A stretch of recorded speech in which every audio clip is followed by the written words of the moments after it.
there are structural problems in the euro.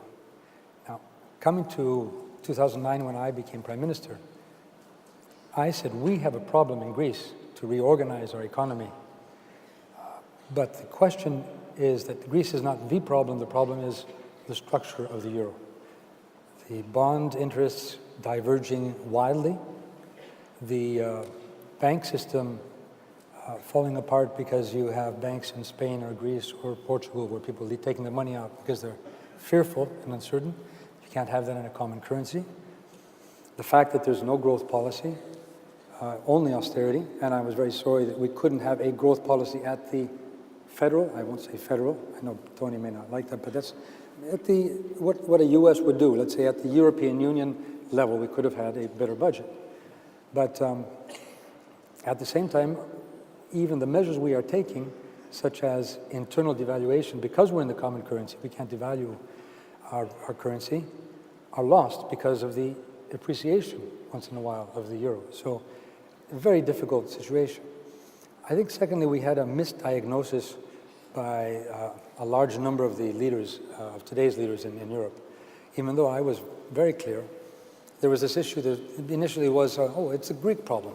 You know, this is a Greek problem. It's these lazy Greeks. And by the way, I looked up the OECD hours of work. We are #1 in the European Union as far as hours of work per week, 41, and everyone else follows. So this was not the problem. There was a problem. There was waste of money, what Tony said, and what you said.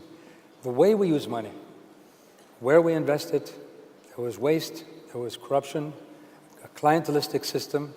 I think that's similar, although with differences, but similar in Italy. We had, as Europeans, to give time to make these deep reforms.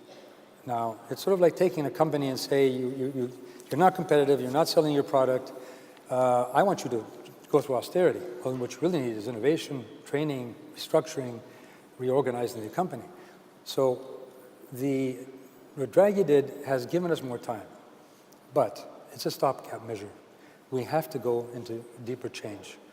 And these deeper changes, I think, have to be some form of a grand bargain where we say, take part of the burden off the countries of a need adjustment so that politically this can go and people can also not feel so much pain, and work on the real deep reforms in these countries. Make them sustainable. That kind of a grand bargain would also include a growth strategy.